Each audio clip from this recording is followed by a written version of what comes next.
Hi guys. Happy Monday. It is the 27th of October. And we are in MBU week. So are you all ready for this weekend? Are the people gathering for the weekend? Um, Thank you all for tuning in. This is number 65. And so we have a couple more to go, guys. And then of course we'll be out of here.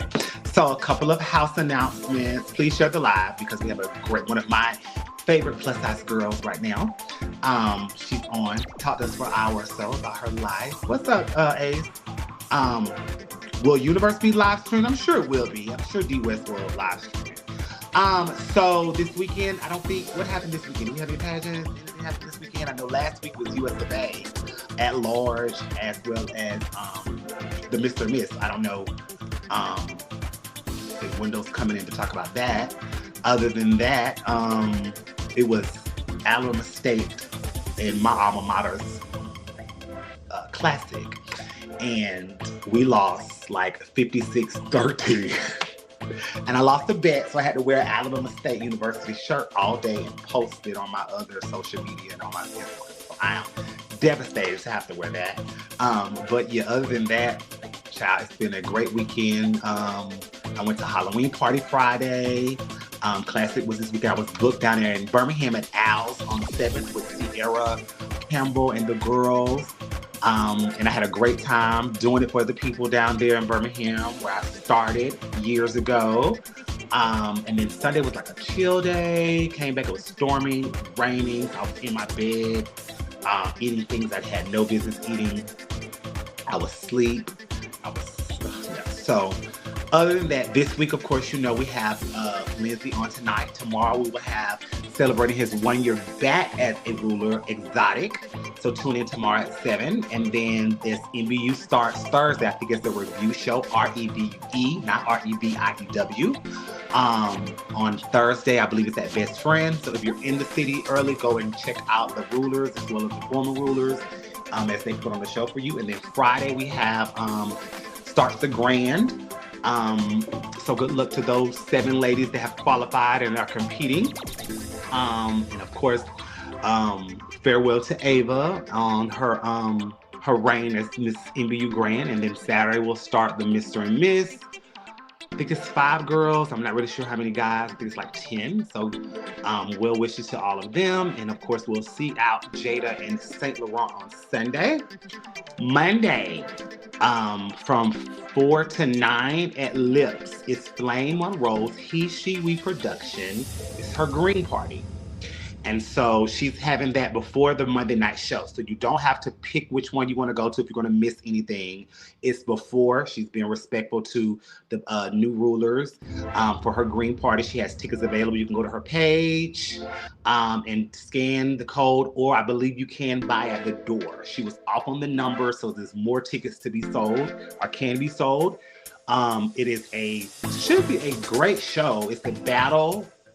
I don't know what song they're doing, but it's a battle between Exotic, Alphonse, Jeremiah Starr, and Kendall for the boys. I think they're doing Carl Thomas, I think. I don't know. And the girls, it will be Kamaya times Amaya Glamazon and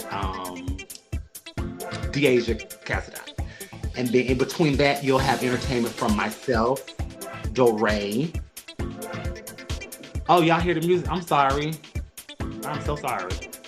Let me turn it off for y'all. Is it? It's not showing me that it's playing. Can y'all hear me? Can y'all hear me?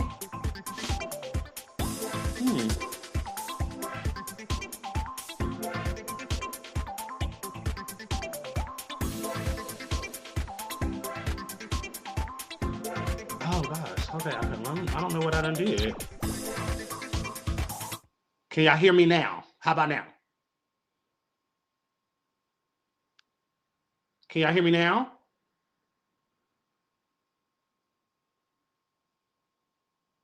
Can y'all hear me now clearly without any music? Yes or no? Okay. So myself, DeRay, Saria, um, Nicole Love Dupree, and I believe Mr. Peoples will be there. So we're not gonna wait any longer. She has been in the queue for a while. We love a girl that's on time. She is the newly crowned Miss Gay. Make sure I say that. Gay USofA at large. Can't wait to talk about that with her. And like I said, we do this show to bring on icons and legends, but here and there we will always have up and coming. I believe she's been long enough to really be due a conversation about her life. She's been in the game long enough, and so we want to respect her, especially for her first interview. We just saw her first prelim, so I won't hold her long. We're going to bring on the Lindsay. Hey, hi. Hey, how How are are you? How are you? Girl, I'm good. I've been on here trying to figure out how to make this expand. You're like in this little square on the screen. I don't see like a expand button or anything to make this Let's larger. see if I can. Maybe that might not be an option for me. Well, no, Okay, so now I you're should. gone. Okay, let me I mean, put it's fine. myself back in the Yeah, screen. go back. It's fine. It's fine the way it is. I just was trying to make it bigger. It's just like a little square.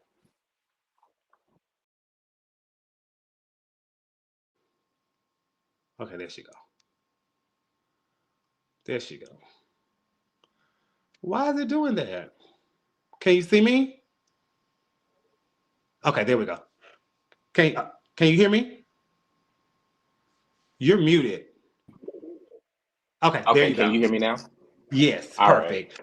Well, first of all, thank you for giving us this time out of your busy schedule because I know you're one busy individual. Just to talk to you for an hour or so about your life, your contributions, things you've done, will do, and continue to do. So I appreciate you for giving us this time tonight when I asked. So again, thank you.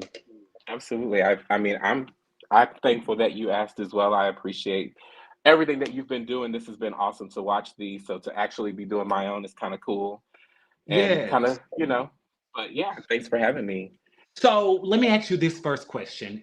When you hear your name, Lindsay Page, and you may hear someone say, "Oh, she's an icon," or "Oh, she's a legend," or "Oh, I look up to her," or "She's on her way to be great," or "She's going to be one of the ones in the books," all of those things that could easily be said about you without any question. What is the first thing that comes to your mind when you hear that? Uh, that is crazy because I still feel like, I have been doing drag for 25 years. I've been in the industry for a long time. I've done a lot in my career. But there's still so many people that I look to and I think of, legendary and iconic status. So when people say things like that about me, sometimes it's still a little bit hard for me to take that in because I feel like the best is still yet to come for me. I feel like there's just still so much for me to do. But I do recognize that I've done a lot and that I have inspired a lot. That's kind of always been my goal in my career is to inspire other people to go for their dreams, to, be authentically themselves. So I do appreciate that. And I'm learning now to own it a little bit, but still, maintain a humble attitude about it. Yes. Okay. So, All right. So take us back to life growing up. What was life for you? Where are you from? What did you do? How was your adolescence, your teen years? Were you mischievous? Were you a good child? Tell us about that. well, I grew up as a military brat. So my family is originally from a little small town in South Carolina. It's called Utahville. Most people probably have never heard of it. But very, very small town. It's kind of starting to progress very small now. But my dad joined the military at a very young age. So him and my mom traveled around. And so when I was born, he was already deep into his career. So we've lived all over the country in lots of different places. So as a kid, I never really had very stable friendships and things of that sort because we moved so much. Every other year or so, we were moving, and I mean, I'm 42 years old, so at that at that point in my life, there wasn't certain things like social media or play things like that where we could keep in contact with one another. The most you could do is maybe get an address and try to write your friends. So I've lived all over the place. My dad retired around the age of me being about 15. He retired here in Oklahoma, and that's where I met my two best friends that have been my best friends ever since then. And those have been like the most stable things I've ever had really in my life. So that's one of the reasons why I've never really left Oklahoma, is because I've wanted to be around those people. And then, of course, I was a very active kid. My mom always put me in a lot of activities. She had me in everything that you could think of in school, because she always said that she thought I was special, and that those things would help me at some point in my life. She put me in choir, band, dance classes, jazz classes, anything that a kid could do. My mom put me in. She put me in speech classes. All those things I feel like have helped me in my pageant career, because you need all of those aspects to be great in the pageant world. So I owe a lot of that to her as well. What do you feel the activities that you did was to this day the most fun for you? Um, the most fun, I would say, probably was being in the band, Okay. because I kind of became like a band geek, and I learned how to play a lot of instruments between my junior high years to my high school years. I can play a lot of instruments. I became a percussionist. I could play the trumpet. I could play the flute. I could do a lot of different things. And that was really fun to me, because it pushed me to learn how to read music, and how to, you have to learn how to hold your mouth in certain ways to play certain things. There's just so many different elements that go along with that. So it kept me busy, and it kept me fresh, learning how to do different things. A lot of people, when they pick a certain instrument or a certain area in the band that they want to be in, they kind of stick with that area. But I was able to kind of like progress throughout different types of things, so that I couldn't get bored with it. Well, so if you play, why didn't you bring any of those to, or have you brought any of those instruments to talent category? No, I haven't. I actually did a talent a couple of years ago at USofA at large, and there was supposed to be a whole drum solo in the talent. And a lot of things happened, and it just didn't work itself out the way that I wanted it to. So we ended up cutting it from the routine. But I've always wanted to do something that showcased those abilities around. So I keep saying that one of these pageants that I do, I'm going to be able to do that. So, as I said earlier, the best is still yet to come. Okay, gotcha. Yes, you have to put those skills to work. All right. Yeah, for So I sure. know you moved a lot, you stated. Is there anyone from your past or any ones that you still keep in contact with? From like the early years like that, Early days, or your early school days, like before you actually stabled in Oklahoma. No. no, not really. I mean, like I said, I when we got here to Oklahoma, my dad retired. I was 14. So around that time is when things kind of start to get stable for the Hmm. most part. I don't really have any contact with anyone before that point. But Hmm. definitely from that point and beyond, like I said, my two best friends that I met when I was 15 years old, we became best friends through high school, and those are still my two best friends that I've, had all those years. I still have very Right. close friends that are also a part of my life now, but Mhm. that friendship with the two of them we've had since I was 15. Okay. So talk to us about life after high school. What did you get involved in, and what was life for you then?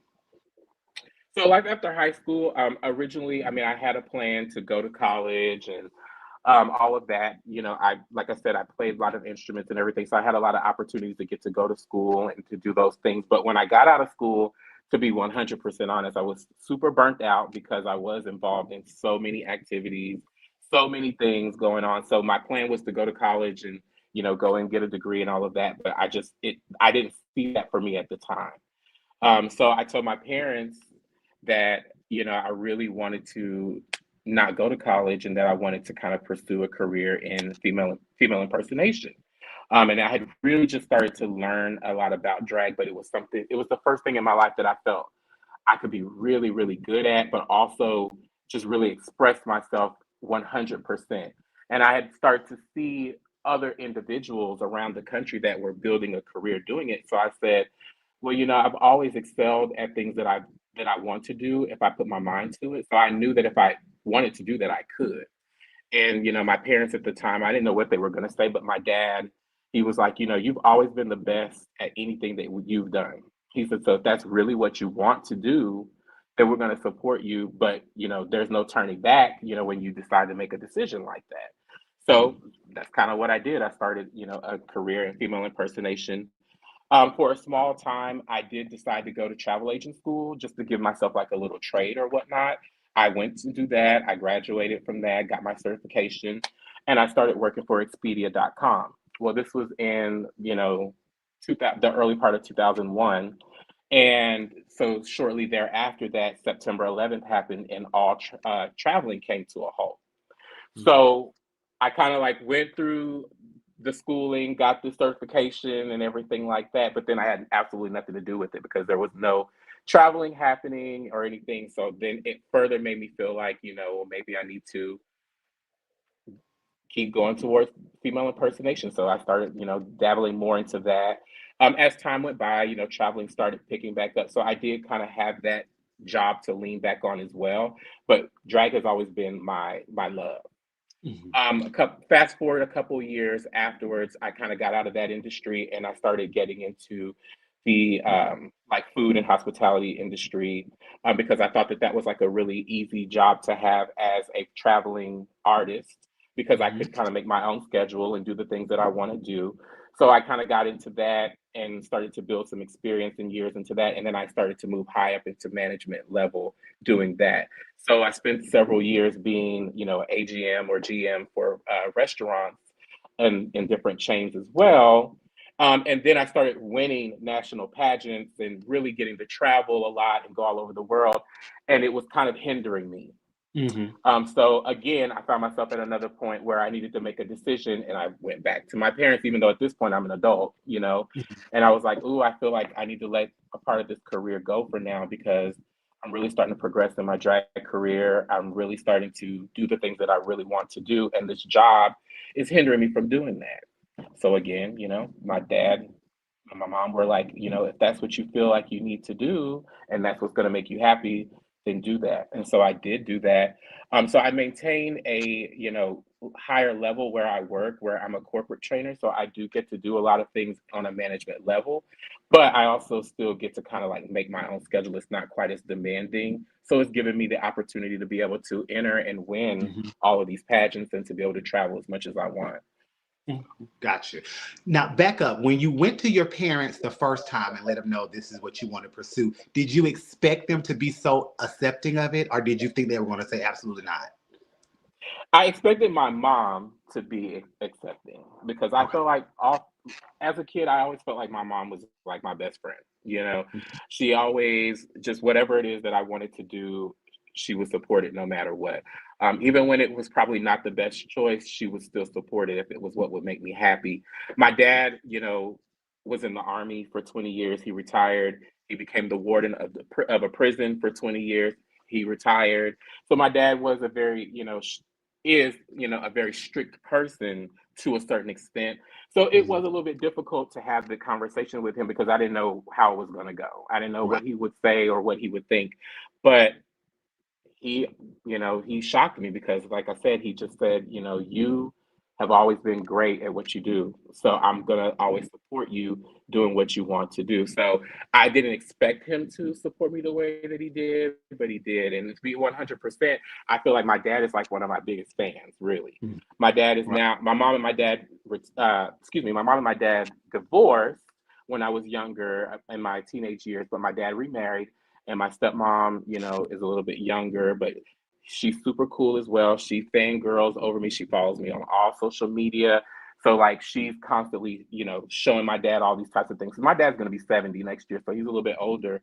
But, they follow me. They follow the pageants. They follow everything I do. He calls, like the night that I won Miss Gay USofA at large, the next morning, early in the morning, the first person I talked to was my dad, and he congratulated me and he was just like, that's crazy. But I knew that I would wake up and see that you won. So he's been super supportive. Do you feel like because from the beginning you had such a great support system, that is why you have sustained and been so successful the past 25 years? Absolutely. Growing up and starting to do drag here in Oklahoma, I will say was not was not very easy to branch out in a national realm because there aren't a lot of national entertainers here in our state. There's, a small handful of entertainers that have gone on to win national contests here and there, but we're not overly saturated with that. So when I decided to do it, it was a little bit difficult to branch out and really see what needed to happen on the big scheme of things. But I also knew that I wanted to be a star for my home. A lot of people, when I went to places, they would say to me, "You're too good to be where you are. You would be further if you moved. You need to go to a bigger city. You're not going to be the star that you should be being in Oklahoma." And I always promised myself and my friends around me that I was going to be a star, but I wanted to be a star for them here. And I wanted to bring all those titles and all those accolades and, the decorations and everything back to my home. So anytime I leave and I go and I win a pageant or anything like that, and I'm able to bring that back here, it feels so good because not because I want to be, oh, I'm better than everybody else and I have all the crowns and the titles, but I want to show other people that live here that you can be here, you can love your home, you can love your community, and you can do anything that you want to do. You don't have to live anywhere specific. You don't have to be a big city person or any of those things to achieve your goals. Gotcha. That is true. That reminds me of when we talked to Yasmin, which I had already knew the story anyway. They would tell her the same thing. You need to leave Birmingham in order to be this, that, and she accomplished everything in the city of Birmingham. So it's kind of like one of those things when they say big fish, small pond, instead of small fish in a big pond where you're trying to navigate. So you being a hometown girl right there and being the celebrity that you are, I know that has to make you feel good about yourself and what the decision that you made to stay. Yes. But how did Lindsay come about? Take us through that. How was it even a question to say, I'm going to start doing this? Crazy again. So Okay. like I said, my best friend, one of my best friends, London, started doing drag about a year or two before me, actually. And we were all really good friends with another queen that lived in Lawton, which is where I went to school. And her name is Raven. And she had already kind of been like established in drag and everything like that. And she started telling us that we should, try drag and we should do it and everything. And at the time, I really wasn't interested at all. I didn't understand it all the way. And in my mind, I kept thinking, well, if you do drag, it should be because you want to be a girl, and I didn't ever have like this, want or thought to want to be a woman. So I was like, well, why would I do that? You know what I mean? So I just kind of watched them do it and I supported them through it, but I didn't really have an interest in it. And there was a friend of mine named Derek he was in the military because Lawton is a big military town, and he was in the military, but he did drag, and he was moving away to a new duty station, and they were having this huge going away party for him and a big show, and he came over to me and he said, for my going away show, I want you to do drag for that show. And I was like, well, why would you want me to do drag for that show? I don't do drag. Like, why don't you ask all of those queens that already do drag? And he's like, there's a drag queen inside of you. He's like, you just haven't found her yet. He was like, and I know that if you do it, you're going to be great at it and you're going to be a star. Okay. And I was just kind of like, no, but I really liked him. So I said, okay, fine. I'll do it this one time. So I got a little outfit and, got everything together and got my friend to help me get ready for it. And I did it. And the night that I did it, it was just like such an electric feeling being in that space. There were so many people there. It was this tiny little club called Triangles that was upstairs, like in the middle of downtown Lawton. And I mean, there were so many people in there. And the energy that I felt from just doing that one number when it was over, I was like, oh my God, I don't think I want to stop doing that. But I knew that if I was going to do it, I wanted to do it well. So, I mean, I went out immediately. I bought a sewing machine. I sat in my apartment with my two roommates, and they'll tell you, I mean, night after night for months, I sat and watched videos and painted my face because I wanted to like be able to perfect getting in drag. I didn't want to have to depend on anyone. I didn't want to look crazy, but I just kind of started doing it like that.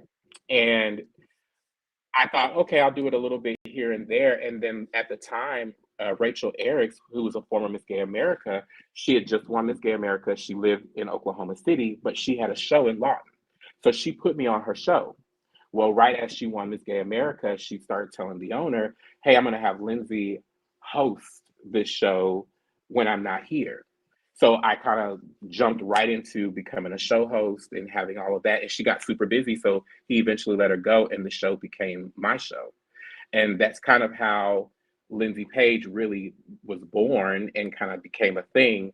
And then about 8 or 9 months into my career, my best friend London, started going back and forth to Dallas, and she actually met Calexis Davenport, and Calexis was kind of like someone that took her under her wing and was like, you know what, I'm gonna make you my daughter. I'm gonna teach you things and all of that. So when she came back home, she's like, oh, I'm gonna take you to Dallas. You need to meet Calexis and everything. So one weekend we went to Dallas and we got in drag and stuff, and we went out so I could meet Calexis. And when I met Calexis, she looked at me and she was like a deer caught in headlights. And she was like, oh my God, you look just like Whitney Page.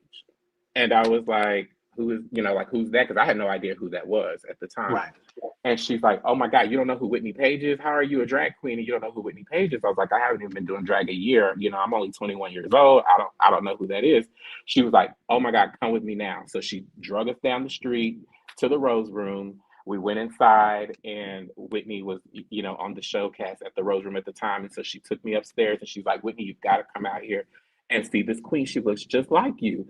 So Whitney comes out and she looks at me and she looks me up and down and she's like, that queen doesn't look like me. And she slammed the door and she went back inside. And I was so devastated because I was like, at this point, I'm 21 years old. I'm like, oh my God, this lady is like so rude to me. But she was literally kidding. She came back about like 20 minutes later and she asked me to come in, and she took me in the dressing room and she was just looking at me, and she said that looking at me felt like looking in a mirror that took her age away 20 years. And so Oh my God. that night she said, you're gonna be my baby, and I'm gonna take care of you. And she adopted me that night, and I became Lindsay Page that day. And So, wow. Go ahead. Go ahead. No, go ahead. I'm sorry. Go ahead. Oh, okay. And so I, went back home, and I just started kind of doing drag under that name. And as the time progressed a little bit, I felt like the drag here wasn't quite where I wanted to be. So I asked Alexis, I said, if I come to Dallas, will you all put me through like drag camp? I'm like, I want to learn how to do drag for real. Like, I want to look like how Texas girls look. And this was in, 2003-ish. So Alexis was getting ready for USofA at large at the time, and I knew how to sew. So she's like, well, yeah, you come for the summer, you can sew and, help with things. You can help make costumes and stuff like that. And then we'll show you what to do. So, I mean, at this time, this was back in the days when Kennedy and Sahara Davenport, Deja Davenport, all those people were just starting to be babies, so we all started sitting in circles, learning how to paint our faces together, going out to do all the open talent nights in Dallas, and that's how I learned how to do drag.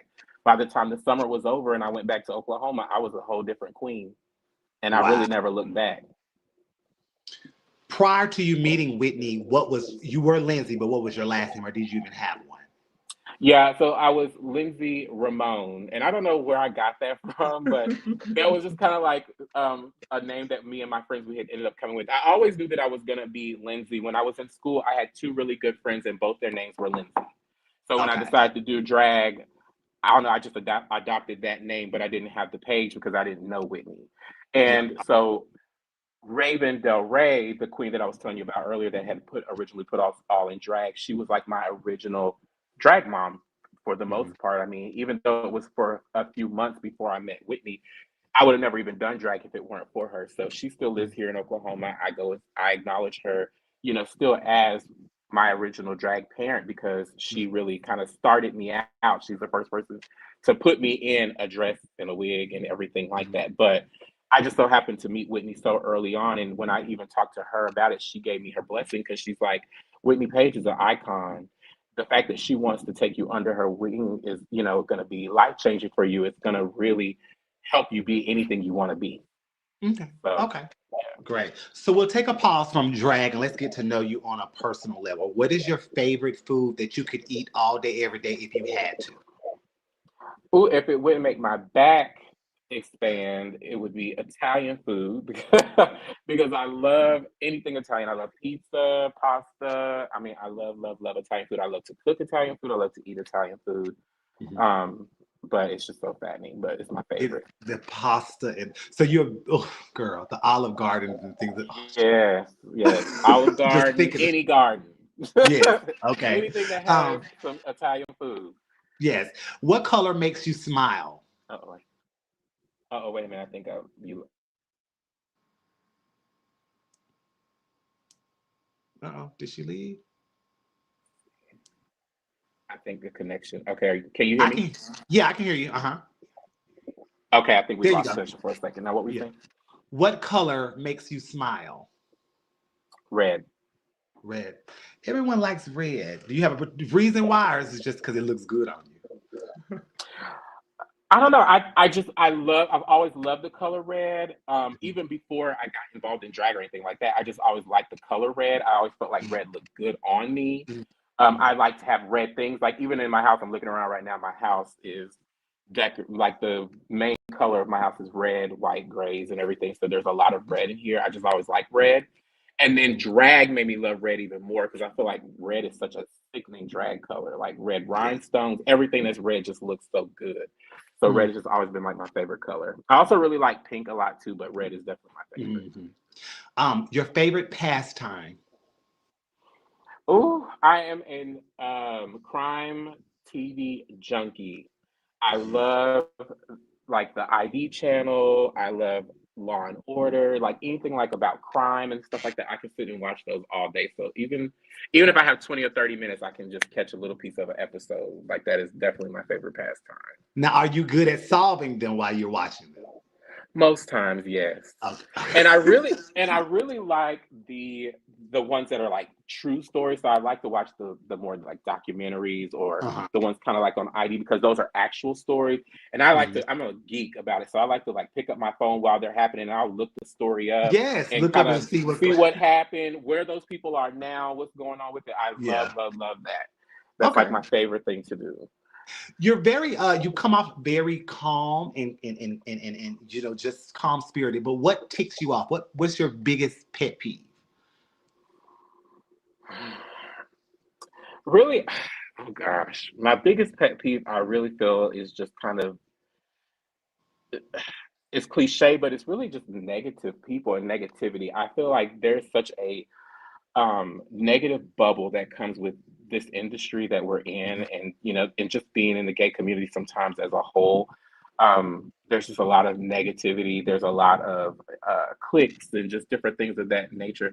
So I try to put myself in a drama-free bubble. I try to be a clown as much as I can. Like my friends will tell you, like we love to laugh and joke and have so much fun.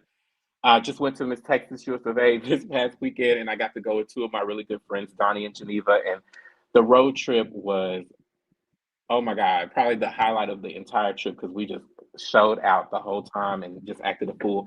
I feel like we take the fun out of so many things, and everything's not always so serious. So my Gotcha. pet peeve is definitely just negativity and being nasty for no reason. Right. Okay, that makes sense. Out of the four seasons, which is your favorite? The fall. The fall. If I could Okay. be anywhere where it could be fall every day, all day, Mhm. I would be there. You've traveled a lot for earlier childhood as well as with drag. So, where is your favorite place to visit? Chicago. Okay. Oh, Chicago is my favorite city. Now, but the crazy thing is that Chicago is my favorite city, but I do not want to live there. okay. I love going to Chicago. I like being there for 4 to 5 days at a time. I just feel like it's so beautiful. It feels like a city. It feels like when you watch cities on TV, it's all of that. I love getting to have all the experiences that you can have with getting on the subway and the train and the taxis and all the busy life of it all. The winter is beautiful because it's just so much snow and all the things that we don't always see in certain places. So it's definitely my favorite city, um, but I wouldn't want to live there. But it is my Gotcha. favorite. That makes sense. Favorite television show growing up? What was that? Your favorite television show growing up? I don't think I lose it again. Let me see if I got my Wi-Fi. Hold on one second. Can you hear me? You can. Oh. I'm gonna turn the Wi-Fi on and see if I can, because I keep losing you. Okay, can you hear me? I can hear you. Okay, now what were you asking? Your favorite television show growing up as a child? Oh, probably the Cosby Show, I would Okay. say. Yeah, Yeah. I think that's typically most of ours. yeah. Your favorite movie?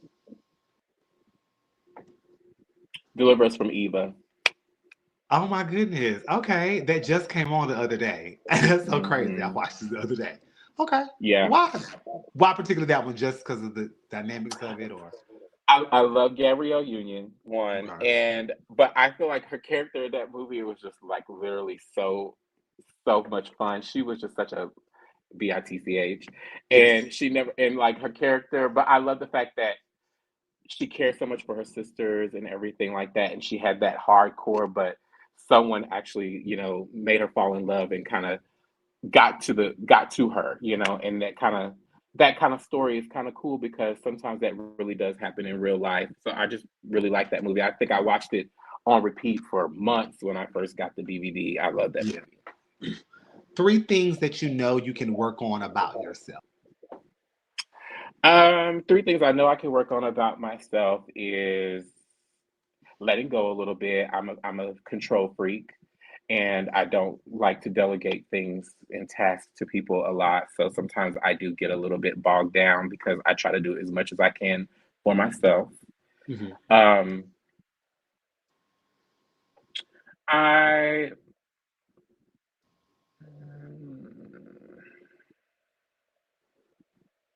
I've been working on being a lot more social. Even though I am an entertainer, sometimes for a while, I kind of tend to be a little bit closed off. When I don't know people that well and everything like that. So I've definitely worked on that. I've been working on that for the last few years. I feel like I've gotten a lot better with it. Um, and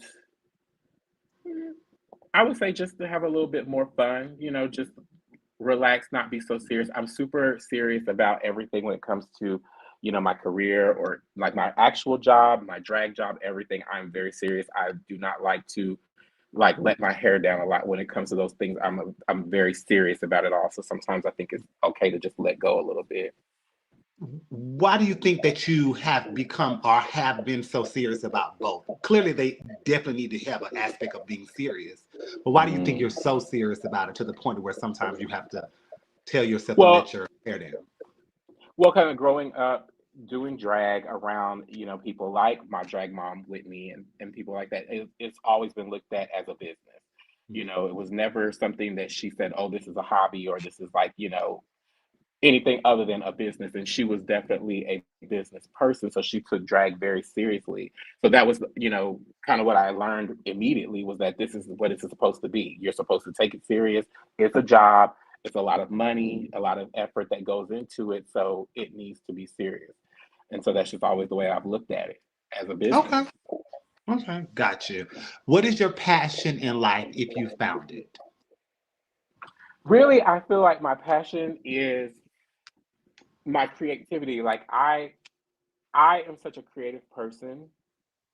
I've really been tapping into um, sewing, costume design, all of that a lot more lately. I've taught myself kind of how to sew when I was young, but just enough to kind of get by. A few Mhm. years back, I took some beginners courses to learn the fundamentals of sewing because I kind of just grabbed the sewing machine right off the bat and started doing it, but I wasn't doing everything correctly. But over the years, I found myself studying books, watching videos, looking at different courses and stuff like that to learn. And my sewing abilities and my Mhm. creative juices have just been top notch in my eyes over the last few years. I make about 95% of everything that I wear Okay. on the show and in the pageants. And so my passion really is just that. I like to build things. I like to paint. I like to, make stuff. I'm a really creative person. And I like to Mhm. do a lot of things. I just got through competing for USofA at large. Almost everything that you saw, I made or I, Mhm. crafted, I stoned, I painted, myself. Okay. So you So good that's with your kind of hand. that's my passion, is just, being able to be as creative as I can, and just to constantly build things, and keep going, keep making things bigger. Okay. So you've been doing drag for 25 years. In the time frame, has your love life ever been affected by it? Someone may meet you and say, "Well, I don't want to date a drag queen." Has Oh that ever yeah. happened to you? Yeah, I mean, Okay. definitely. I feel like that is such a oh God, girl. That's just like so many things to talk about, because it's, Mhm.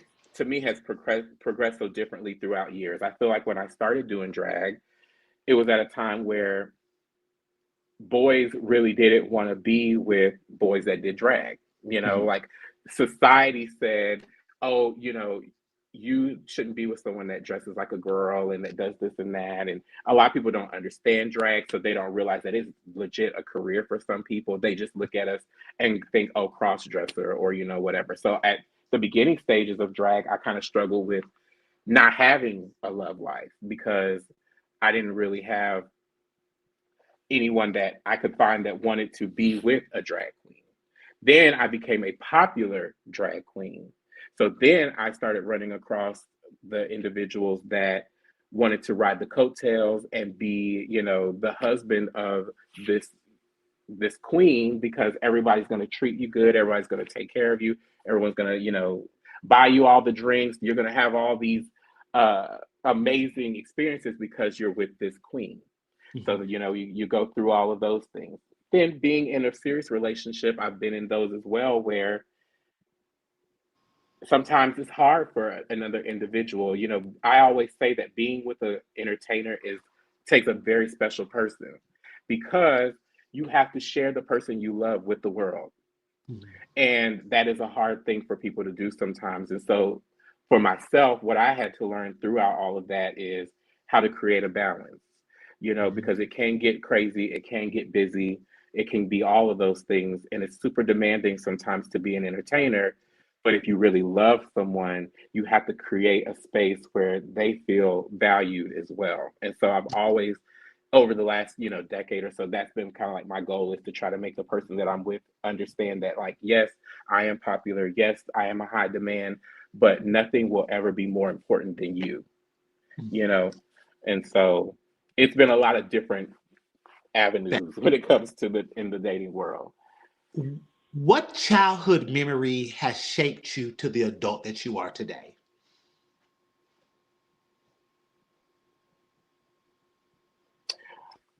Mm,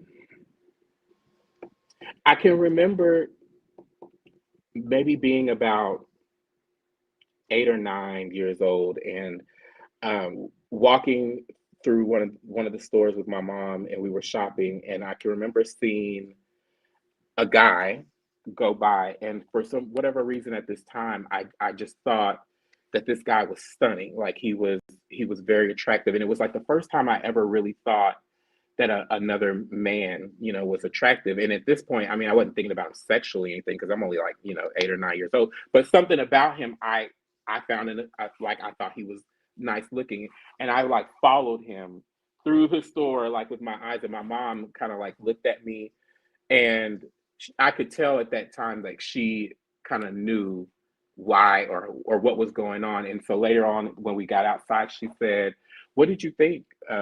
What were you thinking when you looked at that guy in the store?" And I didn't say anything, and she was like, "You can tell me." And so I told her, I said, I don't know. I said, for some reason, I thought he was, good looking. And she's like, you don't ever have to be afraid to tell me or anybody else how you feel about something. If that's how you feel, then that's how you feel. And your feelings are always valid, no matter what anybody thinks.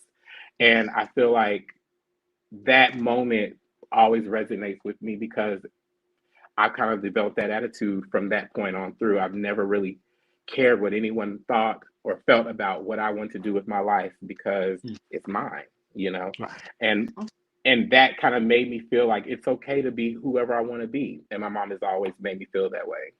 Mm. Gotcha. Before we play the game, I want to take a moment for you to talk to us about Whitney. Now, I never had the opportunity to actually meet her. I've Mm-hmm. only seen her one time, the year she competed at Miss Black Universe. But Mm-hmm. talk to us about the relationship that you had with her, the things that you learned from her, the things that y'all may have bumped heads about, and also with her passing, how that affected you, if you don't mind. If it gets too tough, then I understand. But talk to us a little bit through this segment about the Eyes of Texas, Whitney Page. Mm-hmm. Yeah, so I mean, like I said earlier, being a new queen, someone that was young, I didn't really know who she was.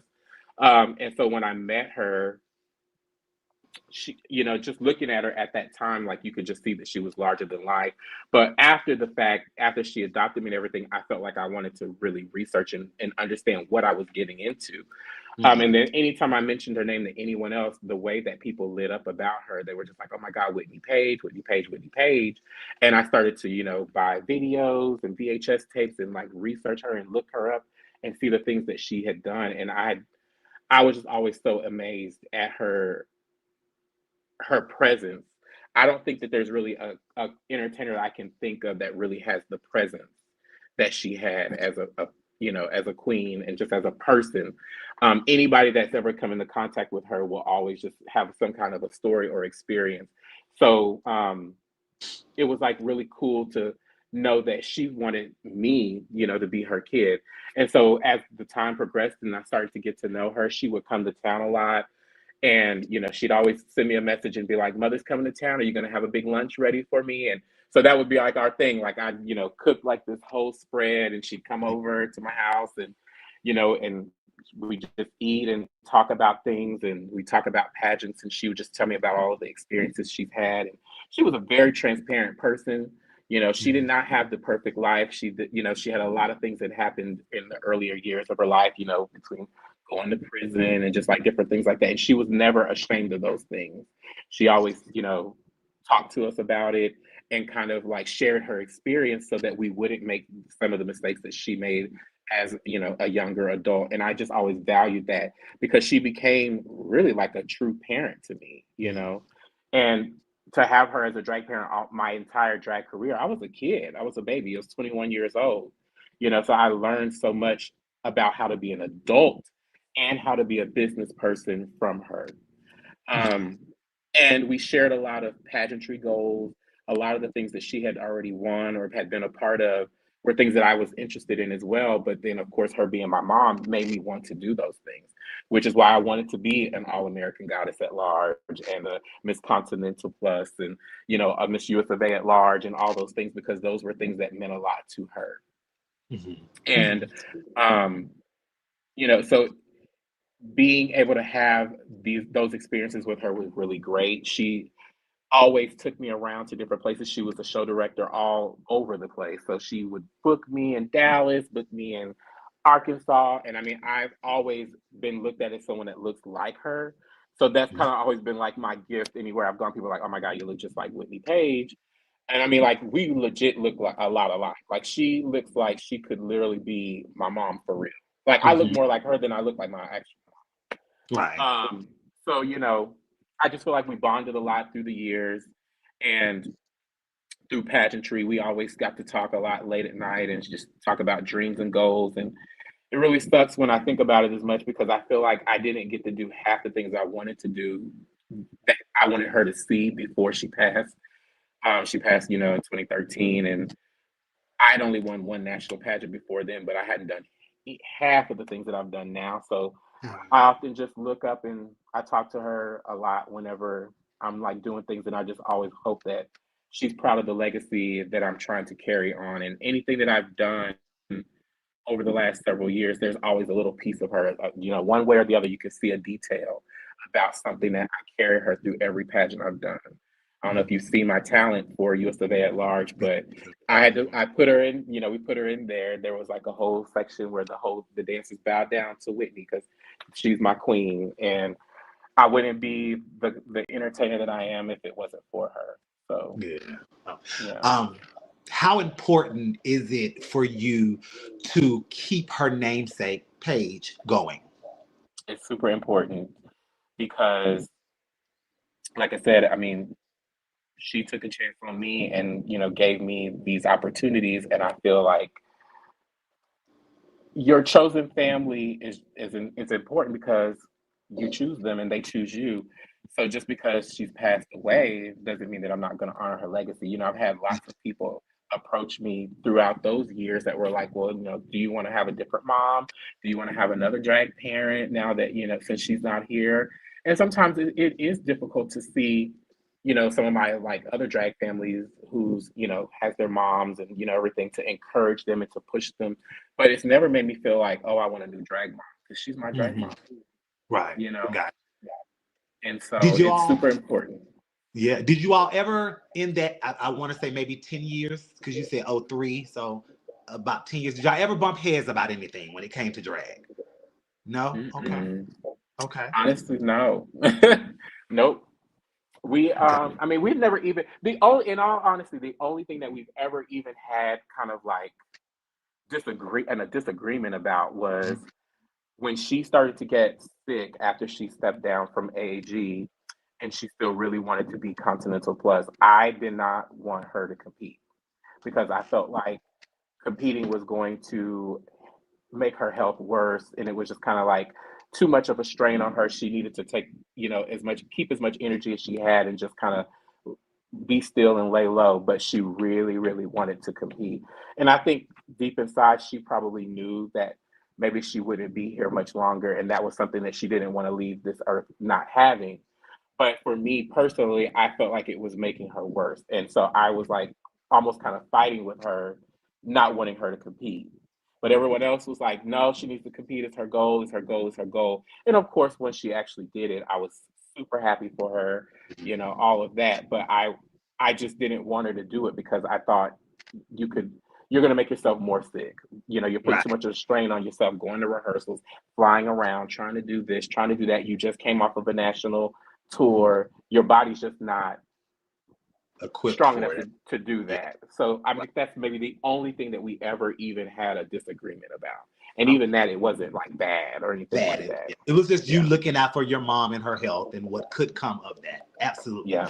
What's well, it's Whitney, so I'm more there's several lessons. But what's one lesson that you learned from her that you will pass down to your children and you want your children to pass down to their children as the Paigr legacy?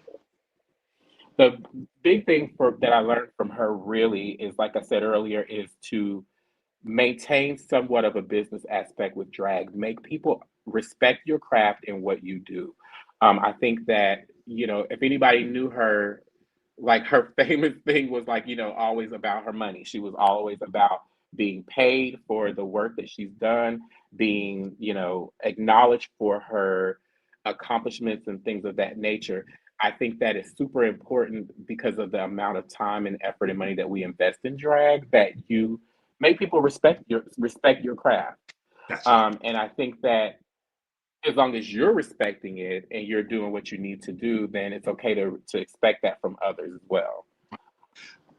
She had a massive closet. Were you privy to any of her things post her expiration?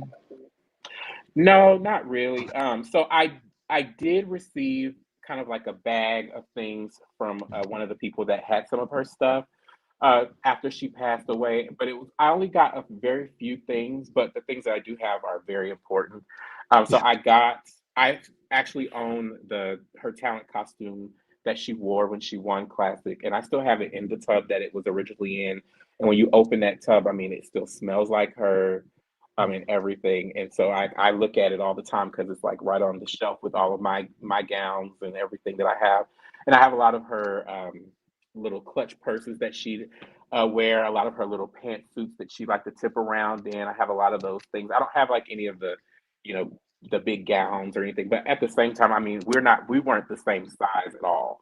So I wouldn't have been able to do anything with them anyway. So I have something that means something to me. To you. Okay, Yeah. gotcha. All right. Thank you for that. So let's play the game. 10 words, people, place, things, whatever.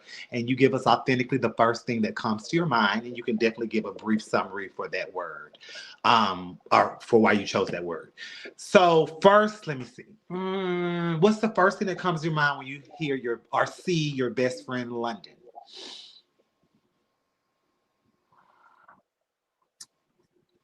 My everything, my bestie. Like I said, growing up, being a military kid, and not ever really feeling like you've had like stable friendships longer than a year or so, and then meeting someone who becomes a part of your life for as long as we've been a part of each other's lives. We've seen each other in our lows, our highs. I mean, anything, everything that we've been through in our lives, we've been through together since we were teenagers, because she's 2 years older than I am. Mhm. And this is someone that I could tell anything to, I could say anything to, and she will listen to me without judgment or condition. And I feel like everybody needs a person like that in their life. Mhm. We have traveled all over the world together. She's dressed me for almost every major thing I've ever won. I've dressed her for every major thing that she's won. She is everything. Gotcha. Okay. Shouts out to London. Number two, what's the first thing that comes to your mind when you hear JD Martin? Oh my gosh, the master. JD, um, just like a lot of people around the country, when I started doing this and getting serious with it, I wanted to be one of JD's, dolls. I wanted to be somebody that got something made from him. I wanted to get in with him and get a garment made. And I was very fortunate to get in with him fairly quickly. We worked together for the very first time. He loved working with me. He said that I was super professional. And from that time, we literally developed a friendship. I mean, it wasn't like just going to someone's house to do a fitting and you don't really have anything to say. Like we like really sat and got to know each other. He'd come in. He'd be like, "Honey, you want a soda water? We can sit and talk." And we sit in his the little chairs in his dining room, and we talk and get to know each other. And he just became a friend. And so Mhm. throughout the years, I mean, I've been very blessed and fortunate to, work with him for over 10 years now. But anytime I call JD, it doesn't matter if he's busy, if he has too much of a workload, he's never ever told me no. Um, Oh, he will always he will always do it for me. He did my gown cover for USofA at large, and I mean I called him at the last minute, and he was busy with MBU, and I was like, if you want me to, I'll come stone for MBU, but I need you to make this. And he was like, girl, and he was like, yes, girl, get your butt over here and stone, but right. I will stone. Right. So JD is incredible. Mhm. Yes, What of all the gowns, which is your number one favorite? And I know they're probably all your favorites, but which is your number one favorite? from JD. Yes. my my orange blue, like the turquoise orange mesh gown that he did for Okay. me. Yeah. Okay. Gotcha. All right. Number three, what's the first thing that comes to your mind the night you won All American Goddess at large? Oh my God. The first thing that comes to mind is Whitney and Lauren. Okay. Um, so Lauren Lamore was the first All American Goddess at large, and I had met her back when she reigned, and she was so sweet. And she was kind of like one of those queens that hadn't really been like super popular or anything like that. So she was like fangirling over me, but I was just like always so happy to be around her because she was just always so nice. And she always asked me about competing for All American Goddess at large because she's like, you're such a goddess. Like, you need to be a part of this pageant. And then, of course, with Whitney going on to win as well in Calexis and some of them being a part of it, I definitely wanted to do that. And I had entered it one time back in 2014, but I didn't win and I hadn't gone back in years. But when she passed, I always said to myself, like, I want to go back and win that and be a part of that because Lauren always wanted me to. And so the night that I won, I don't know, I just felt like her and Whitney were just there with me. It was like such a moment to win Right. that pageant. And I won AAG during the pandemic, so it was super special and something that was like unforgettable because we were in such crazy times. Right. Okay. Now, you're, correct me if I'm wrong, you're the head judge now, or you're just a judge? I have been the head judge the last 4 years that I've Okay. since I've given up the pageant. I mean, I don't Mhm. necessarily know that it's like a title or like Okay. or whatever, but I mean, I just Nikki and I have a great relationship. Okay.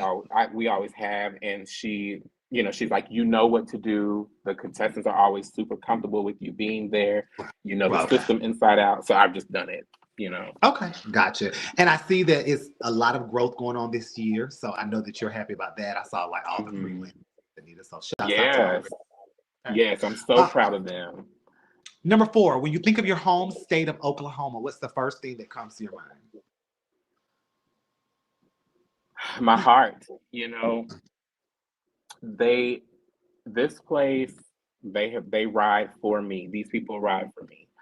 Um, like I said, I could have been anywhere else. I could have gone anywhere else, but this is where I wanted to be because no matter what I do here, when I go out, I can run into people that I haven't seen in months, years, whatever, but they embrace me, they love me, they rally behind me, and I feel like it's important for everybody to have a feeling like that.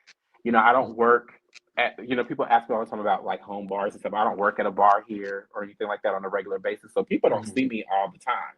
But when I Right. do go out and they see me, they let me know that they love me and that this is my home and this is going to always be my home, no matter where I go. Mm. So, yes, Oh, speaking of that, really quick, do you ever foresee yourself leaving Oklahoma? I do. I definitely feel like I'm going to go somewhere. I just really haven't decided where. Okay. And so if I don't really have a huge thought on it, I'm like, well, I might as well stay until I know for sure. Gotcha. All right. Number five, what's the first thing that comes to your mind when you hear or see Jim Flint?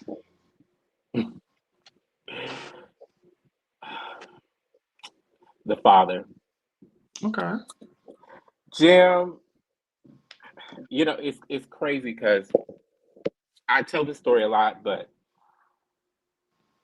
a lot of people put Continental, on this really high pedestal. And it's kind of like the thing that everybody really, really, really wants in their career. And to be honest with you, I didn't know that Continental really was that for me. US of A really was kind of that for me. And I don't have an issue saying that because Jim knows that as well. But what I will say is that I've always held Continental to such a high standard and I've always respected it so much. So to get the opportunity to compete and win and to work alongside him was like something that I never really thought would happen. And then to go through my reign and to be praised by him the way that I have been. I mean, Mhm. even for him to go on to say that, I was one of the best queens he's ever had, and whenever I got ready to step down, he cried. I mean, it was it was a lot for me. And so I developed such a love for him that I never thought that I would have. And he treats me so amazingly. And I mean, I'm just so thankful for him and everything that Continental and he has given me. Okay. Shouts out to Jim Flint and the Continental System. Number six, what's the first thing that comes to your mind? I know he's watching when you hear or see D West.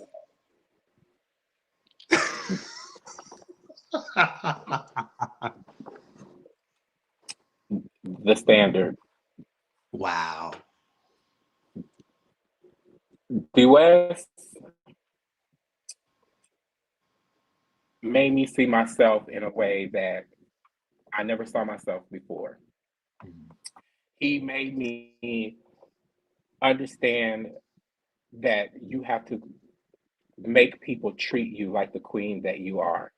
Mhm. From the moment that I entered his pageant and I won, we discussed the night of when I was signing my contract. He said, "Do you want to do an exclusive contract or do you want to do the contract where you can do whatever you want?" He's like, "If you sign an exclusive contract with me, I promise you it'll be one of the best years of your life." And he didn't tell one lie when he did that. I mean, he sent me all over the country. He treated me like a queen. We became so close. I feel like we developed a friendship. I never felt like I couldn't talk to him about anything. I didn't feel like I couldn't tell him how I felt about anything. A lot of people told me from the beginning of my reign that me and him wouldn't get along because he's super opinionated and he wants things a certain way. But I mean, we never ever even had a disagreement one time. And so from the moment that that crown has been placed on my head until this very day, US has supported me wholeheartedly. I haven't been in a pageant where he has not given me money, where he hasn't supported me. He showed up at US of A at large. I went to cry so bad when I saw him because I was just so happy that he was there. And I don't think that he really understands or knows how much I value him and how much I love him. But he has definitely set the standard and the foundation for everything that I have done since then. All right. I literally arrived when I became Western Grand Empress. Shouts out to D West. I almost had it. That's Baby. That's the ongoing joke me and him have. But okay. Come on and get it. Listen, the way you described it, I might have to. But counterpart to that, number 8, what's the first thing that comes to your mind when you think of your king, Jalen Bonet? He's my king. I mean, he literally is that, a king. Jalen is one of the most selfless people. He has a heart of gold. He will travel all over the country to help people. I just saw him at Texas the other night. Didn't even know he was there, and he's just in the back. I can see him going back and forth, dressing people, helping people, fixing things up. He's, doing tuxedos and all kinds of things. And from the moment that we met each other, we were both number 3 the year that we won, and we got dressed right next to each other. And we had an instant connection. And us being able to travel the country and go all over the place. People said we were a match made in heaven because he's like super tall and he made me look like fish because I'm 6'3", but he's taller than I am. So that was sickening. But we just became really, really good friends. And I mean, even when we gave up the pageant, we were so sad because we didn't want to leave each other. And we have been super close ever since then. We planned things together. He's actually doing US of A at large. Our goal was to try to win that together as well. But he's just been there for me. He would fly in every time I've done US of A at large. He's flown in to escort me, to be there for me. We just have an incredible bond. I love him to death. What's the first thing that comes to your mind when you think of the city of Dallas? Oh man, the city of all possibilities. I just feel like Dallas is such an incredible place. There's so many opportunities in Dallas for all things that you want to do. I feel like you can go to Dallas and you can be anybody or anything that you want to be. I just love going there. It's another city that I don't want to live in. I hate traffic, but I, just absolutely love Dallas. I feel like Dallas being the home of US of A. I always look forward to going there and seeing all of my friends and family. It's always a big family reunion. A lot of my closest friends that I, spend so much of my time with live in Dallas. So I love to go there and be around all of them. So I love Dallas. I'm gonna give you a bonus, but number 10, what's the first thing that comes to your mind when you think of your first original drag mother that you were speaking of? I know that Whitney became your adopted, but the one that actually gave you your opportunity. I know she's passed on, but what's the first thing that comes to your mind when you think of her? Oh, she's alive. Oh, I'm sorry. I just killed that lady. I'm so sorry. I don't know why I thought you said she had passed on. I'm so sorry. No. She's alive. She lives here in Oklahoma City. Oh, Jesus, forgive me. I mean, the first thing that comes to mind really is the original. Like I said, although I'm grateful for everything that I have gotten and that I have learned being under Whitney, that wouldn't have even happened if it weren't for Raven. And Raven is someone that even to this day I feel hasn't always gotten the appreciation and just the everything that she deserves as a person. So I always try my best to love on her when I see her. I always acknowledge her anytime I've, done anything in my career and let her know how much I appreciate her because I would not have done any of these things if it wasn't for her. And she always sends me like the sweetest messages and she's like, you're one of the things in my life that makes me feel like I've done something right. And Gotcha. so I just love her. Mhm. Raven, I did not mean to put you in the grave. I'm so sorry. So please, if you're watching, please forgive. We wish you nothing but more life. I'm sorry Okay, about do that. not kill that lady. Yes, listen. So, lastly, or your bonus one, I wanted to ask you this. Of course, it just happened a few weeks ago. But what is the first thing that comes to your mind when your name was called out as Miss Gay USofA at large? Finally. Dreams come true. Mhm. Okay. Um, I have I've had an incredible career. Mhm. Um, incredible. When I started drag, the first true national competition I ever saw was US of A. I remember, London always was the girl of the group. So while we were all wanting to do the America pageants and everything, she wanted to be USA. So one year she competed at Miss Oklahoma US of A. We went to go watch her, and I remember seeing Erica Norrell there as Miss Gay US of A. And I looked at my friend and I said, queens don't look like that here. Who is like? Why does she? How does she look like that? Because she was Right. absolutely beautiful. And I remember her getting on the mic and telling us about her step down and coming to Dallas and Memorial Day weekend as she would pass the crown down. And I told my friend, I said, we've got to go watch that pageant. And I Mhm. went to Dallas that summer to go watch Miss Gay US of A. And Alexis Gabrielle Sherrington won that night. Mhm. And that changed my entire life being at that pageant that night, seeing all those productions and all those people backing each other, seeing Layla LaRue, compete on the stage with, 30 backup dancers and Tamisha Iman. I mean, like, this was when pageantry was at, to me, the highest of heights, Mhm. and people were doing lots of things to help these people, but I can never get the image of her talent out of my head from that moment. And I fell in love with her and the system that night. And Mhm. I've never since then not wanted to be a part of US of A. And Naisha was Miss US of A at large, and she was sickening. And I just told my friends that night, I'm like, I'm going to be one of those. I don't know when, I don't know how, because I'm at that point, I'm 21 years old. I'm like, I don't have the funds to even figure out how they're doing what they're doing, but I just knew that sometime in my career that I would do that. Mhm. And I competed for the pageant 5 times. I won on my sixth try. I competed for 5 times over 18 years. My first year was in 2008. And a lot of times I left the pageant wondering why, it wasn't happening for me. And at one point I kind of was going to give up on it. The last time I went in 2019 before the pandemic, at first I wasn't going to come back because I got first runner up and I felt like I'd given all that I had to give and I didn't know what else I could do. And it's expensive to do it the way that we do it. I haven't been in it ever and spent less than $25,000. Mhm. And that's, on the lower end. And so I just was kind of like, maybe this is just not for me, but this has always been my heart. Mhm.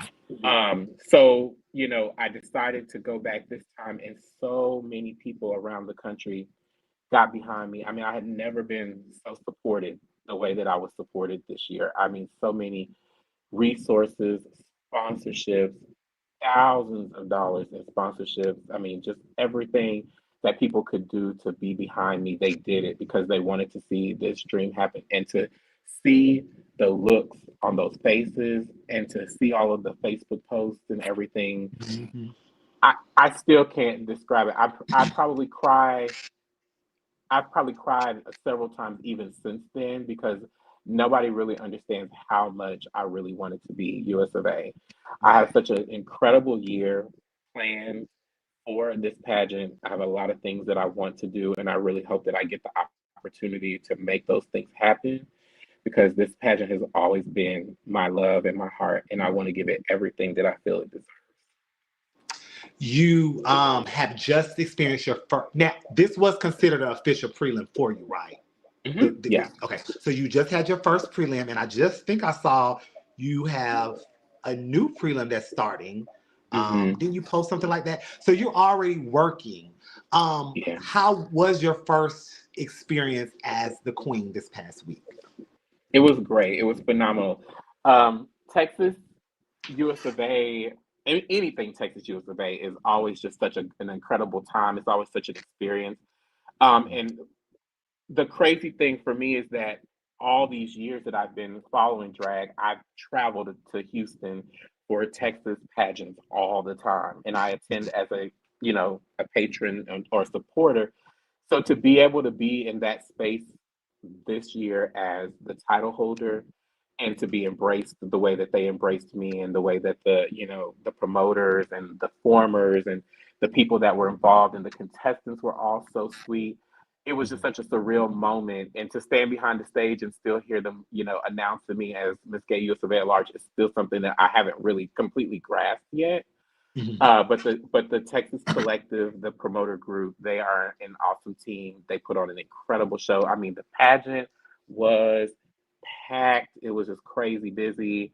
All the love and energy in that building, it was crazy. And to be able to sit in the front and just support those girls as Miss Gay USofA at large was amazing. Mhm. Should your name have not been called out as the winner, would this have been a pageant you would have continued to go to and compete in until you finally got it, or do you feel like that was it? That was it. Yeah, I mean, I to be honest, I probably would have done it again Okay. because I wanted to win it so bad. Mhm. It probably would have taken a while because I mean, like as you see, like I said, I've competed for it 6 times over 18 years. I mean, I've done it a lot, but I've also taken a lot of breaks. Mhm. And the main reason is because although it is my first love, I had many loves and I had other journeys and goals that I want. I still have some, and I didn't want to like get stuck in a rut where I'm like, okay, I'm Right. just doing this over and over again. And I also didn't want to become bitter about it. A lot of times people do pageants and they don't win them and they get really bitter and angry and they read the pageant online and all of that because they're so upset. I feel like you got to give yourself sometimes that time to take a step back, go do something else, come back. And ultimately, I feel like doing all of that prepared me to be the best that I can be now. Mhm. um, but I definitely probably would have done it again. But I'm glad I don't have to because oh my gosh, Yes. I We would girl, never know the answer to that because you were one. yes. But like I said, I mean, just so much time, so much effort, so much money. And Mhm. like I told the judges when I won, this package was my love letter to the system. Mhm. It was everything that I wanted it to be. I always wanted the gown that I had. I was able to have it, and it I mean, it was more than the payoff of my car. To pay for that gown, it was like $10,000. But I Whew. felt like $1 million in it, and I wouldn't change one single thing about that entire experience. Awesome. You mentioned before in the interview a couple of times business. We need our people to take this as a business.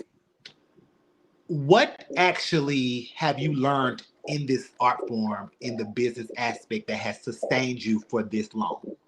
Because 25 years is a long time. And let's be clear, 25 successful years. We know you had your, to get it at the beginning, but you've been very successful with a great track record. What is it taking you to keep the longevity thus far? Y- I think that like people always say, if you take care of drag, drag will take care of you. I think that it's important to maintain a certain level of um, respect for people. I'm a very nice person. There's probably hardly anyone that you will run across that will be like, oh, like Lindsay's very not very nice, or she's a bitch, or she's this or that. Like I'm very nice to people. I still respect individuals that, come out and support drag because I realize that you could do anything else that you want to do with your money. You could go and spend it elsewhere, but you choose to come to shows and spend the money that you worked hard for to tip us, to sponsor us, to put money out for us to be able to have our dreams. And I feel like it's always important to let those people know that that's not taken for granted and that doesn't go unnoticed. I mean, that's Mm, just something that I've always tried to, implement through my career. The people that have really showed up for me, I do all that I can to let them know that I appreciate them, and that their money is well spent. I put everything I can into what I do so that you know that I'm taking it serious. I don't go to things half-assed. I don't go to things resting and relying on my name. I try to give it everything that I can give it. And I feel like that has really sustained me as an entertainer. Gotcha. Dina Cast, we had her on a while ago, and she said, "You're the girl that's next to be everything." What does that mean to you to hear that? It really warmed my heart because Dina Cass is to me like the epitome of drag. Mhm. Um, I always can remember, as a young queen, looking at her drag and looking at all the things that she's done, and I always felt like she was so just larger than life at all times, and kind of like what I said earlier, she's always so put together. You never see her in a show or something and be like, oh, she's being lazy today. Like she just loves heavy, heavy drag. And when I started to get to a point in my career where, she and I kind of developed a friendship and she would, message me or send me, messages and say, oh Queen, like let me buy that such and such, or let me have that. Just the thought that she wanted something that I had, I almost wanted to give it to her because I would just be like, you want what I'm wearing? And I'm, like I made this, but just to think that she even thought that my drag was at that level because I've always held her to such a high regard. And Mhm. then, to be able to be a part of so many things that she's a part of now because we're both former Miss Continental Plus, we're both former All American Goddess at Large.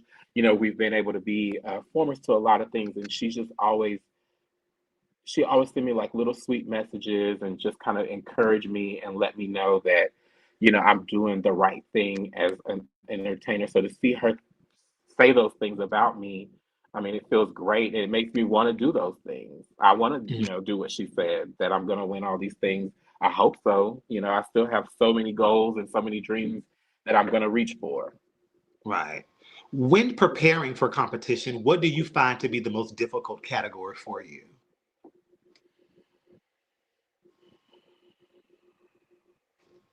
if any? Mm. And to be honest with you, evening gown. And I know that that's going to sound crazy. That Yes, is it going to sound does. crazy. But I'm going to tell you why. The reason why is because I have had so many incredible dresses over the years. And I always try to figure out a way to top the one before.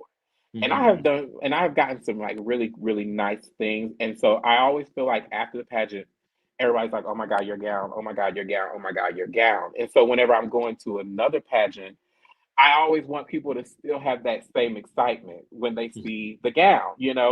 And I've Right. and I've kind of become what people call a gown girl. Mhm.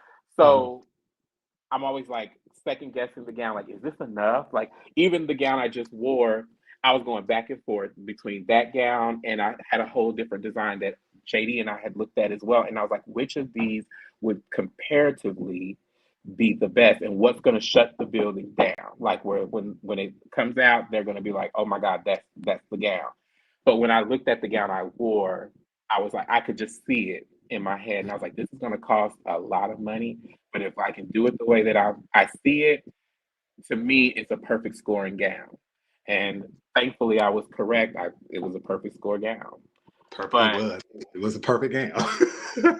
Yeah. but I feel like sometimes that's difficult because you just want to top the one before. Four. Gotcha.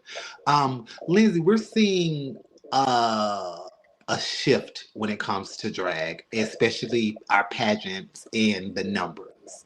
Mhm. We can recall a time where USA had upwards 68 girls, Continental 40s and 30s, Black Universe 20s and things. You being a girl that has been successful in your winnings and reigns, what do you think it's going to take for us to get those numbers back? Or do you think it's a little too late? Things have changed when it comes to drag. What's your take on that? I mean, I definitely feel that numbers could be higher than where they Mhm, are now. I mhm, don't really think that they will get back to the level that they were before, but that's for several reasons. One, I just feel that the country is just overly saturated in pageantry to begin with. I mean, Mm. there are lots and lots and lots of systems, and I'm not saying that there's anything wrong with that. Everything that's out here, has its place and everything like that, but that just creates more avenues for people to go. So, I mean, it's just naturally going to make numbers lower. Mm. But what I do feel could help make numbers increase would just be, we have to like start to be a little bit less critical about drag sometimes. I feel like, social media age has really changed drag a lot because people literally sit on their keyboards and just read what everybody does, no matter if it's, whatever it is. And I understand that it's your Facebook, it's your, TikTok, your whatever it is, so you have the right to say what you want.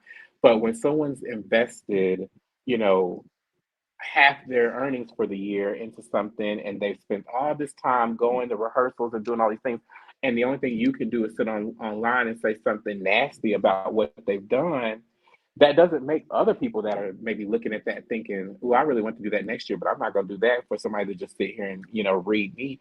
We've got to learn how to support each other a little bit more. And it's Mm. okay to be constructive and say, like, hey, these are things that I feel like you can do to be better, but that's not what's happening. It's just a bunch of reading. So, like, one of my big things that I say to people all the time when I hear people reading Queens and everything else, I'm like, well, what are you going to do to help them? Mhm. Mhm. Because that's honestly the only way that this will get any better, is if we're going to sit and talk about people, then let's give them some advice. Let's open up our Mm. inboxes instead of reading, open your inbox and give them some advice to help them be better, to Mhm. push them to want to come back. And another part of it is the contestant experience. Pageants need to be more contestant friendly. And Mm. that's something that I push every time I reign for anything is how can we make this a more contestant friendly atmosphere? Because one person leaves every pageant with a crown, but every person leaves there with an experience. Mhm. So if you go to Walmart to go shopping today and you're treated like crap, are you gonna keep going to Walmart to shop? Or are you gonna try to go to Target the next time you go shopping? Right. So the same rules apply in pageantry. No one's gonna keep coming to somewhere, even if they want to win something or not, and allow you to treat them a certain type of a way and just keep coming here giving you their money. Mhm. You know what I mean? You've got to at least make them leave that experience being like, well, you know what? I didn't win tonight, but I made top five. I won this category, but the girls were great. The promoters treated me incredibly. We had such a good camaraderie. Those are the things that make people want to come back to pageants. When you back to the critics, let me ask you this. What do you have to say to those that may rebuttal and say, well, you all opened yourself up for this when you decided to get on stage and put yourself out there. You opened yourself up for criticism. What's your take on that? Because they'll compare us to the Beyoncés or to the other artists and entertainers, how we may say something about them or people may criticize them. They put us in that limelight as well. So, how do you feel about that? I mean, yeah, I mean, I get it. I feel like ultimately, like I said, it is your right and your opinion, but I feel like it's still different than a Beyonce or a whomever because this is your own community. These Mm. are these are people that are supposed to be, your pillars of your community, the people that are working for you, the people that are doing the fundraisers when things are going wrong in your circle and you need help or the community that you live in need help. We're not Beyonce's. we're not those people. And at the end of the day, Beyonce's filthy rich, and somebody's buying those albums no matter what, so she could care less what you have to say. She's Mhm. not sitting around really reading the things that you're writing, but these are individuals that are supposed to be a part of your community. So instead of tearing them down and saying all of these negative things, figure out a way to lift them up. Even if you do feel like the girl ain't great, okay, well let's get behind her and try to make her great. Mhm. Okay. Because people have Well, no idea what goes into competing in a pageant. It is a lot of work, a lot of money, a lot of sacrifice. mhm. And to sit and watch somebody just read you for no reason is crazy to me. And I talked to someone about this the other day because they were like, as a title holder, do you feel like how do you feel like you can handle those kind of things? Is it okay to rebuttal when you see people, saying stuff like that about you online, or should you let it go? No, I'm not letting it go. If you Mm. try it, I'm gonna try you right back, because why not? Like, because that's also a big part of this too. Is like, you want us to be a role model, but I'm not gonna be a role model and show someone that it's okay to be ran over. It's not okay Mhm. to let someone disrespect you, Right. Be a regardless to pushover. whether you're a title holder or not. Right. Right. Title holder. What makes a person a good queen from you? I think what makes someone a good queen, first and foremost, is someone whose heart is in what they're doing. I feel like when your heart is in what you're doing, you're going to go the extra mile to make sure that you are not only impressing, you know, the masses, but you're also doing everything that you can to lift the system or whatever organization that you're a part of up. I feel that as a title holder, you have to have an open mind and you have to be willing to adapt, adjust, and learn. You can't come into, a system and not expect the promoter or whomever it is that's over it to have a not have a vision. And you have to be open to, gelling with that vision. And I think that if you do that and you are always, having an open mind and you're always willing to, at least adapt in certain ways, you will always be able to kind of grow as a queen. I've gone to many systems with my own thought of what I want to do, how I want my reign to go, how I want to do all these things. But I always take what the owners and the promoters and the formers and everyone else has to say into consideration, because this is their legacy as well, Mhm. you know? Right. Um, Earlier you mentioned that when you first started, you asked Calexis for a boot camp. Mhm. And you all would sit around in a circle and y'all would learn to paint and do the things for drag boot camp. Talk to us about how important it is for girls to be independent.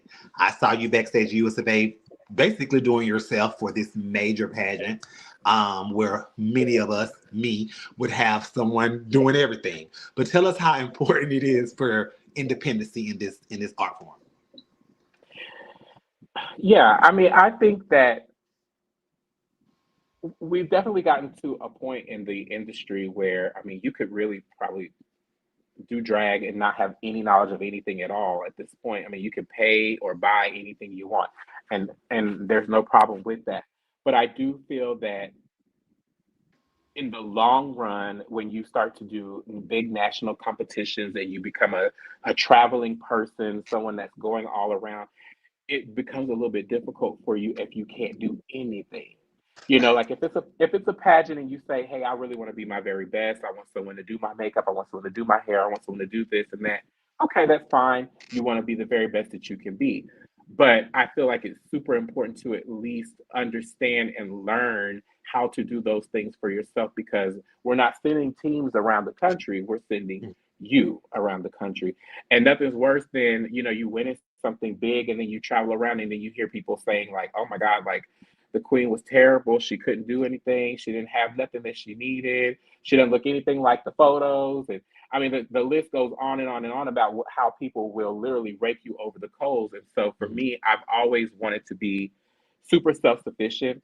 I always make a joke with people about dressing me for pageants, because it's super easy to dress me for a pageant because I do everything from face forward. I do my own makeup. I can mount my wigs, put my own hair on. You sat and watched me at Yeah. USFA at large. I mean, I do everything myself back there. All I really need is someone to, like, help me in and out of things, make sure things are zipped up, sewn up, and everything from the back, and just have that second pair of eyes. But I don't knock anyone that's not able to do those things, because Mhm. people not being able to do those things are keeping a lot of people employed, keeping a lot of people able to make money. There's a lot of makeup artists, talented people that, make a lot of money doing makeup and hair and all that at pageants. So I, tip my hat to those people. And if you are at a point where you're like, "I can afford to have a makeup artist, I can afford to have people make my stuff," well, maybe do it. I can't afford it. I look rich, but I'm not. You independent, hair from head to toe, you can do everything. With that being said, has it ever crossed your mind to go to RuPaul's Drag Race? Yes. I've thought about it a couple times, and even when the first two seasons, I think I had auditioned the first two times. Oh, okay. And but this was, I mean, like a long, long, long, long, long time ago. This was back in the time. I don't know if you even remember this, but do you remember back when they first started doing the auditions? You get to a certain level, and then you have to have people vote for you online to be able to get through. Do you remember that? I don't that so it's that long ago because I don't even remember that. Yeah, this was Okay. like maybe like 15 years now or so. It was Okay. this was like when it first started. I got Okay. always to like that point where people, had to vote and do all that, but I didn't get on obviously. But I never tried again after that. And I don't know. I just really am such a pageant queen. I just love pageants. I love the glitz and glam of pageants. And I never felt like Drag Race is that same type of glamour. Mhm. Um, I mean, I do think that it would be incredible to be a part of Drag Race because it's a part of, television history and Mhm. obviously the funds. A lot of my sisters and friends that have been a part of that are now millionaires. So, I mean, who wouldn't want to be a part of that? So, I definitely feel like it's something that I might look into, in the Mhm. future. Now that I have accomplished a lot of the things that I really, really wanted to accomplish in Mhm. pageantry. Do you think that RuPaul's Drag Race hinders the local girl at the club because now all of the funds are going to the Drag Race girls, or drag maybe has been looked at differently because of how you were groomed from Calexis and Whitney? Now you're clearly not seeing that from Mhm. the girls. Do you think it's a hindrance, or do you think it's helping?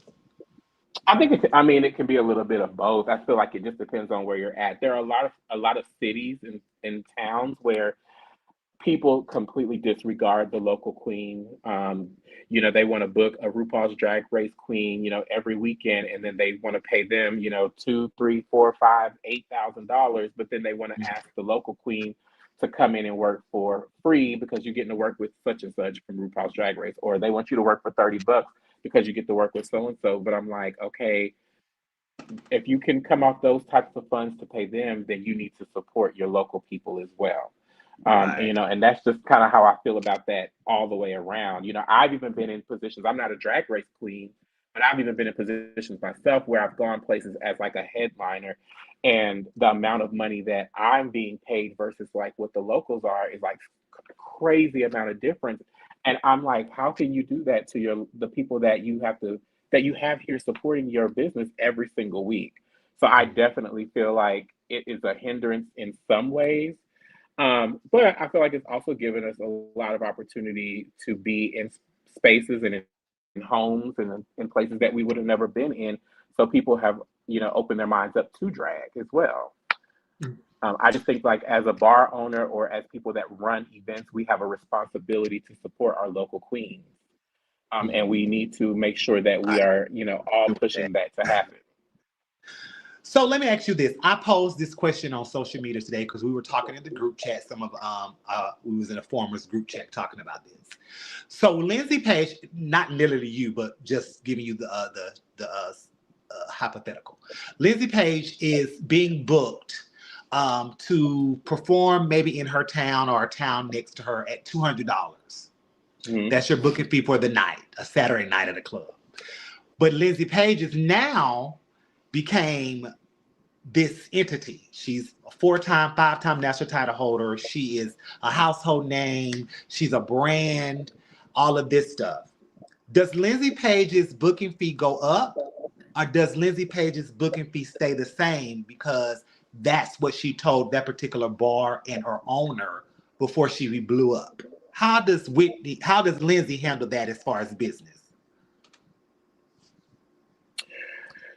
Okay, so let me ask. So are you saying like this is like a regular thing where I've been coming to this place for this much for a You may certain go amount to of that particular bar once every 6 months. okay. So I feel like we all need to be realistic, Mhm. you know. So if we're going to the same place on a couple of times and you're seeing that every time you bring this person in, they're packing the building, people are, filling the seats to come, and it's getting better and better each time. I feel like it's only fair for that person to be able to ask you for a little bit more because you're gaining a little bit more. Gotcha. Um, and that's the way that anything else would go. You could buy Taylor Swift tickets 5, 10 years ago for $100. Now you got to sell a car to get one because she because she's grown. So the same rules apply on any other level. Like if the person that you're bringing in is bringing it every time they come, they're bringing incredible drag to the table. They're packing a building for you, and then they say like, hey, I've accomplished a lot more over the last 5 years, and I'm bringing more people into this building. I would like a little bit more within reason. You know what I'm saying? Gotcha. So yeah, Okay. I totally. How do you remain scandalous? Not literally scandalous, but no scandal, no name and drama, never any tea or anything like that. How do you keep that squeaky clean persona? Or I don't how know if I have you have kept it? it. um. Well, like I said earlier, I think that I really do try to put myself like in a drama free bubble. I'm not by any means, a perfect person. I have my circle of friends, just like everybody else has their circle of friends where we read. I got a group of girlfriends that we all chat back and forth, or we go, we do uh, FaceTimes and stuff, and we talk. We all have that, but that's what I call kitchen table talk, and you keep kitchen table talk with your friends. I try to keep myself out of a lot of negative things that are going on, even things online sometimes that I see. If there's something happening and I feel like it's definitely something that I need to speak on, I speak on it, but I do it in a professional manner. And, I just always try to maintain a level of respect for people that I want people to have for me. I feel like we can have a conversation about anything. We can agree about anything. We can disagree about anything. But how we handle one another is what will, determine where that situation is going to go. So I always just try to, be a respectful person, and handle people accordingly. And that's really kind of have kept me out of a lot of drama and negative things. To be honest with you, I feel like the only time I even have any kind of drama or weird bubbles around is when it's time for a pageant, because people do get weird sometimes when we compete in pageants, and a lot of things get said, and a lot of people get in their feelings about things. It's rough sometimes when we compete against one another and stuff like that. So I love the fact that I can maintain the sisterhood that I have with a lot of my real true sisters in pageantry, because Mhm. people can make the ugliness come out in it. But I just try to keep myself in a drama free bubble. Right. What do you say to people that may feel like, oh, we love her, but she's whitewashed. She hasn't came over to this side of pageantry and I drag. was wondering if you were going to ask me about that. Hold on. You Let me, you know I'm let gonna me, ask, girl. let me plug this in because this is something I. 1 second. I feel like things like that are super interesting because I always wonder to myself, like, what makes a person whitewashed? Or, what makes a person black enough? Or, whatever. I actually just had someone say this to me the other night because a person asked, what was I going to do next after this? Because I'd already basically won all of the mainstream pageants and stuff like that.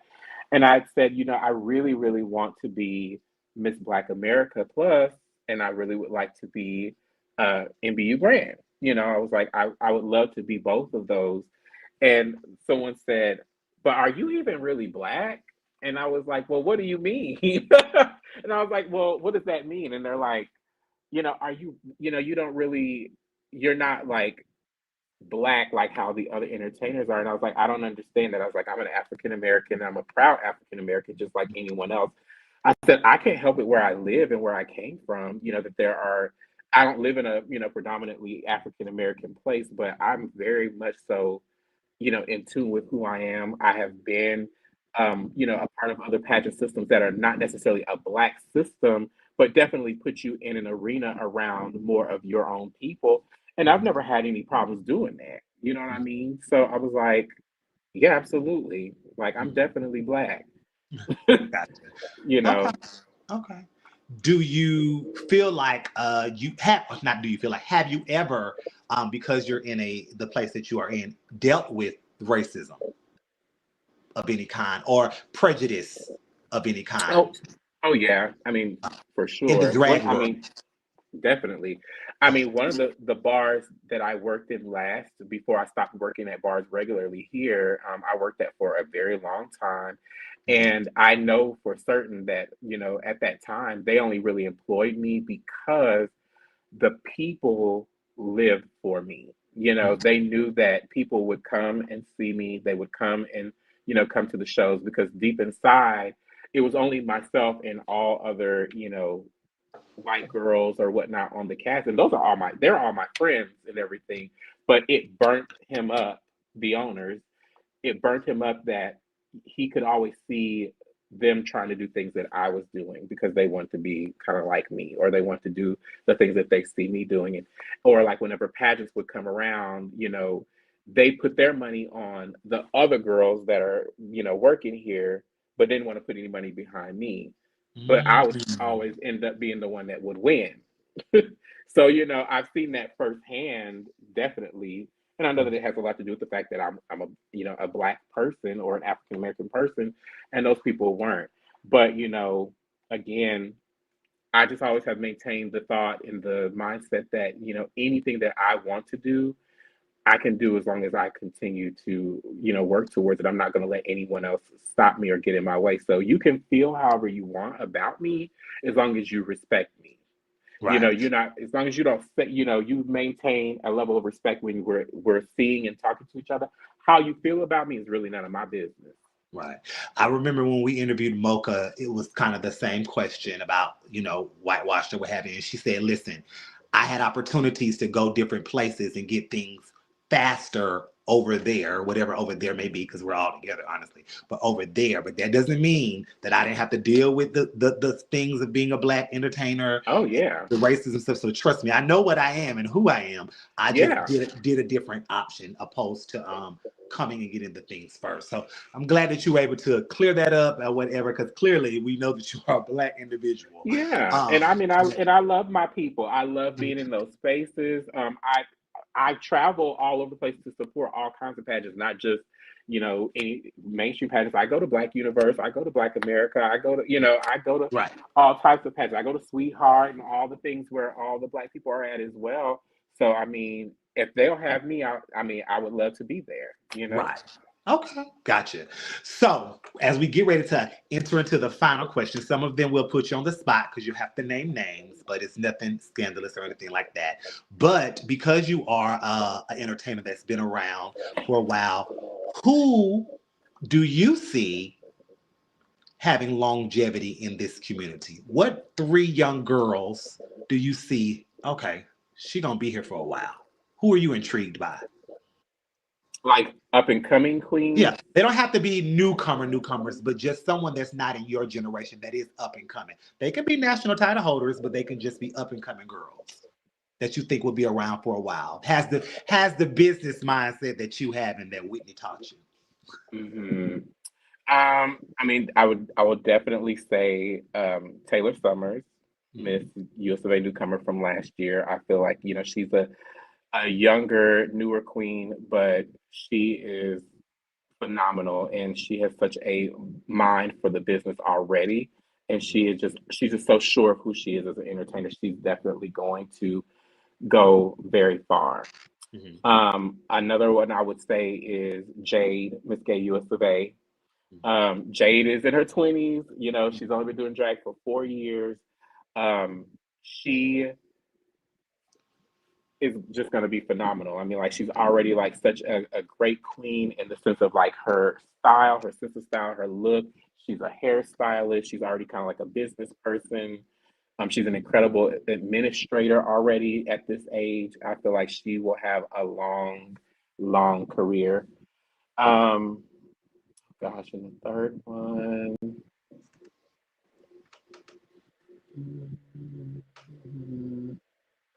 There's so many.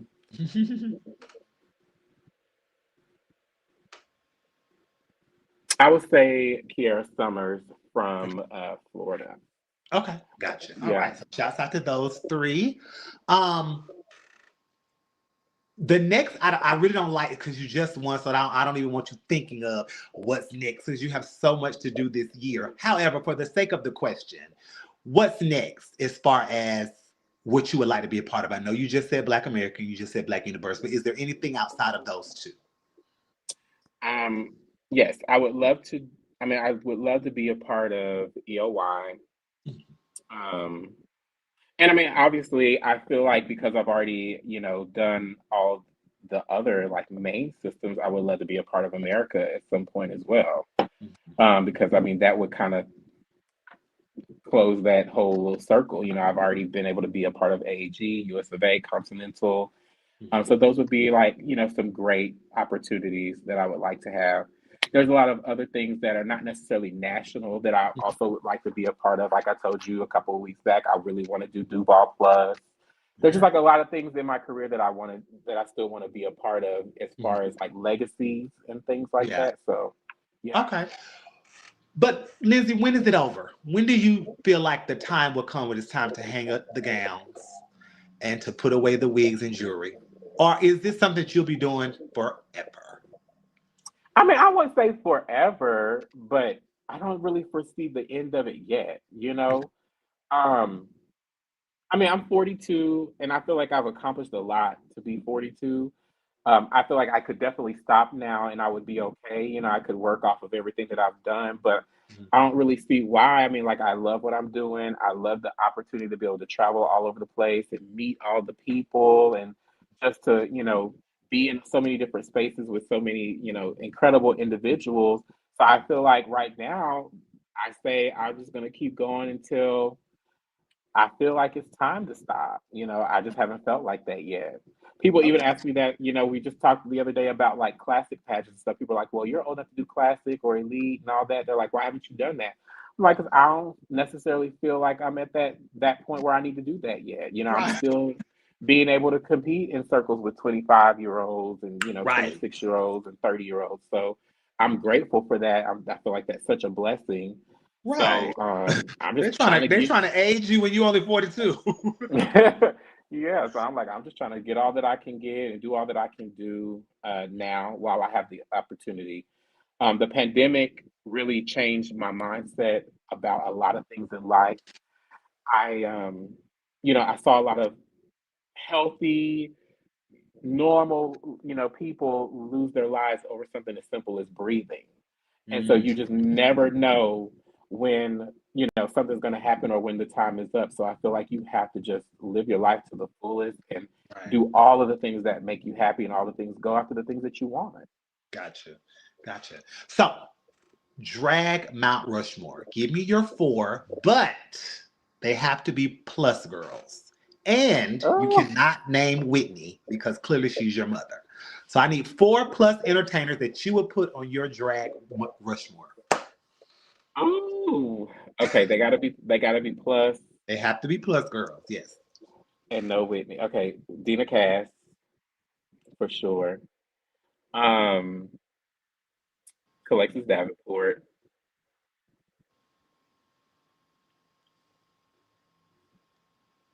Victoria LePage, and well, God, all the plus girls are skinny now. Well, they could have been plus. Literally. um, I would say Shadabra. Okay, that's a good one. All right. All right. That's a good one. Um, what would your children say about you?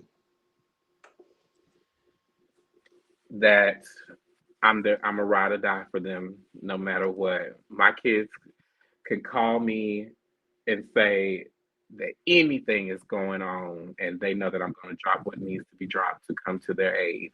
I have always treated my drag kids just like, a person would treat their real children. I have gone through them being homeless, getting them out of jail. I mean, whatever it needs to be, the same things that your mom and your dad would do for you, I would do for my kids. And they all know that that's how I feel. I don't care about them being superstars. I don't care about who's the most talented. I just want them to be respectable, loving, kind people. And Mhm. that's what I try to instill in them. Now, did the page name stop with you or did it continue on with your kids? Oh no, they all, yeah, most of them are all pages. There's a Okay. couple that, have their own, thing, but majority of them are page, yeah. Okay. Gotcha. Legacy. What would you want 50 years from now for your legacy to be?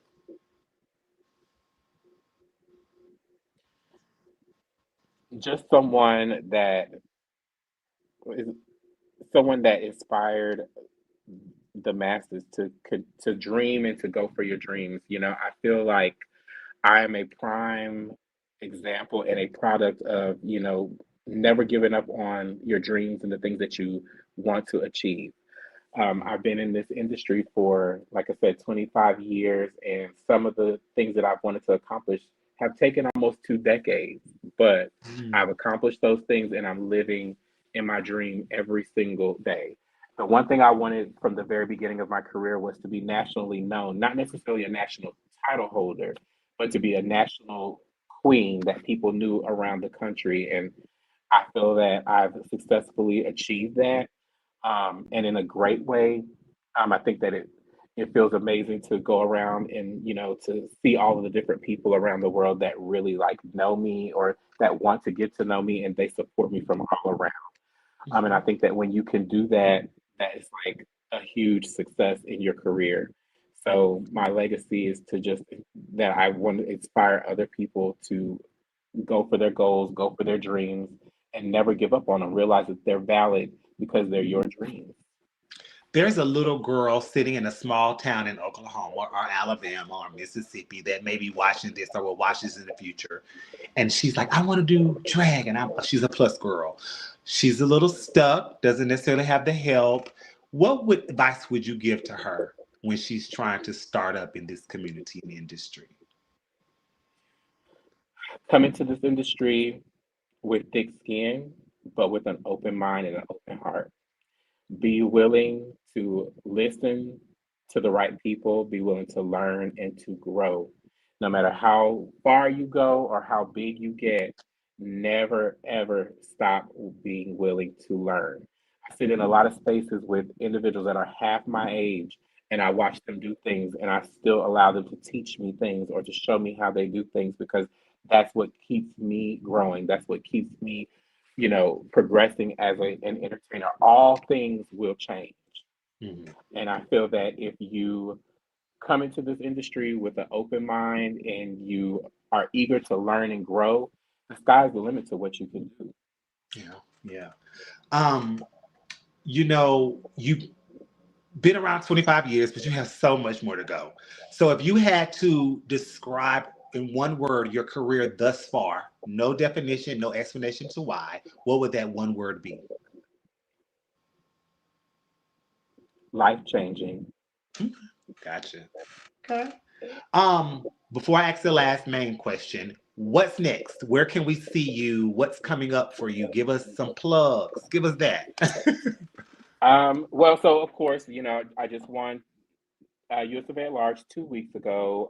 I just did my big photo shoot, just had my first preliminary, so everything is kind of moving. I have been in contact with lots and lots of promoters. I'm super excited to say that I've already added 5 new prelims just in two Oh, weeks already. Lindsay! Yes, I'm super excited about that, and I know that there's a few more, definitely that are going to happen. So I'm trying my best to make this an incredible year. So as of now, there are a couple preliminaries coming up, but I think it's going to kind of be a little bit slower through the holiday time. So I'm just going to be doing some, traveling and national walks. I'm going to go to Louisville, Kentucky next month for EOY to do the national walk. I'm going to go to New Orleans in December to walk at Queen and King, and just kind of doing some networking and just kind of like being out and being able to kind of talk with the people and get girls interested in competing.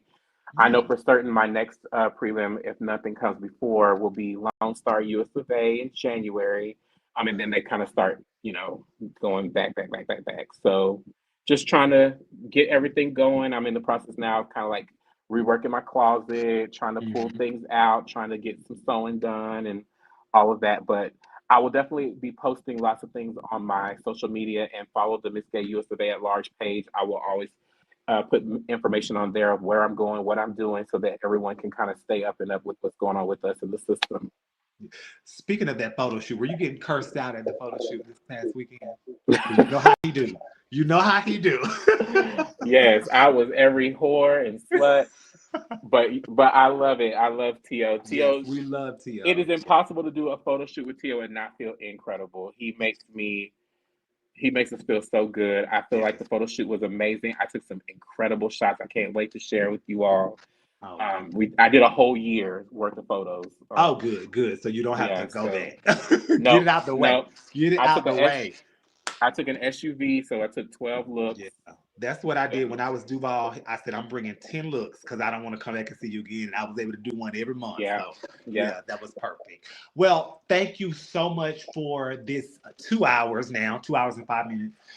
It was a great conversation, which I knew it was going to be. I was able to learn about you, the flute player, and the support that a lot of individuals have from their parents, especially the African American community, but in this industry of drag, because they automatically think that you just want to be a girl, and that's not always the case for everyone. Definitely was able to learn about Whitney through you, and the business aspect and stuff like that, and of course what you've done in the past, what you currently are as USofA, and where you're going in the future. We would love to have you over at Black America, of course, at Duval. So we look forward to that. So the last question of the night is simply a nugget. Give us something positive that we could take with us throughout the rest of the week. It doesn't have to necessarily be anything in drag, but if that's what you want, that's fine. Just something that gets you through life that we can take and your audience can take and the people that will watch this in the future can take with them. Yeah, so like I said earlier, I mean, I just have definitely gotten to a point in my life where I've learned to put myself in a negative free bubble, and I feel like it's so important as individuals that we do that for ourselves. Every day, take just a moment to yourself just to like sit in peace and take in everything around you, take in the fact that you're here. Lots of people are not here. So the fact that you're here, you're breathing, you're living, just learn to appreciate that and appreciate all of the beauty that's around you. Try to shed out the negativity around you and just have a great, peaceful week and a peaceful time. Oh, And things are negative around you, get rid of it. Let it go. Get it yes, out of your space. yes. I'm gonna have to take your advice.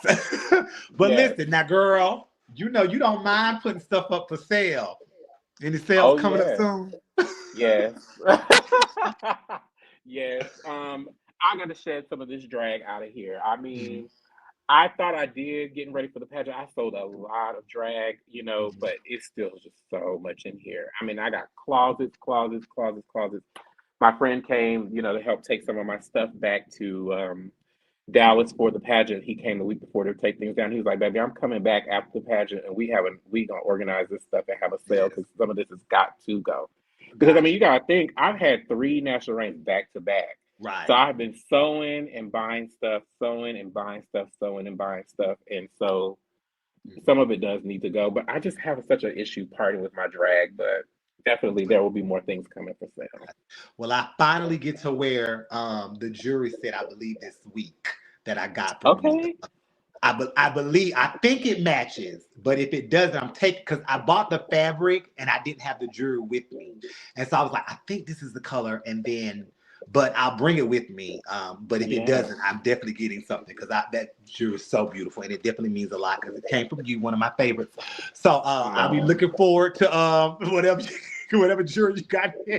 Yes, there'll be more, sis. I Yes. promise. Okay, especially with you being USA, because I heard I was at the when I saw you Texas, and some guy just from this platform, I didn't even know who he was like, "You're Trinity, we watch you every week. Come get you some jewelry." And I'm like, "Okay," but I hear that's what they do at Texas. So, girl, maybe I need to That's what find me a they. prelim. Yes, you do. That's what they do. Yeah, so I Fine. said, they was like, "Oh, they do that all the time to people down here in Texas." It's like, okay, all right, thank you for letting me know. But we look forward to your year, Lindsay. So excited for you. And again, thank you for just giving us this 2 hours of your time. I know that you're busy, but we will see you on the road. We'll see your posts. We can't wait to see your first promo.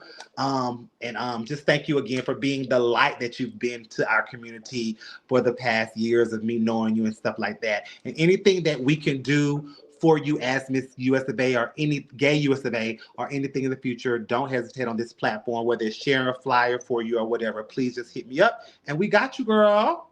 Absolutely. Thank you All so right. much. And thank you for all that you've been doing. This has been Mhm. such an amazing thing to watch since you've been starting it up and just following your journey, following all the positivity that you put out is amazing. And I commend you for it.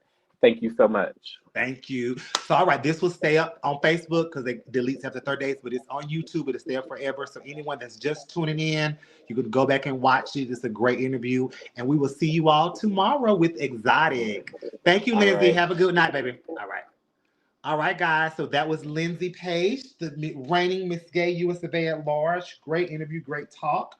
Got to get to know her a little better. So yeah, tomorrow we have Exotic, his first year back as Mr. Black Universe. So tune in tomorrow so we can get on the insides of him. Well, that did not sound right. We can get to know him. We can get to know him a little bit. But yeah, so thank you all for always tuning in, and we will see you all on tomorrow. Have a good night.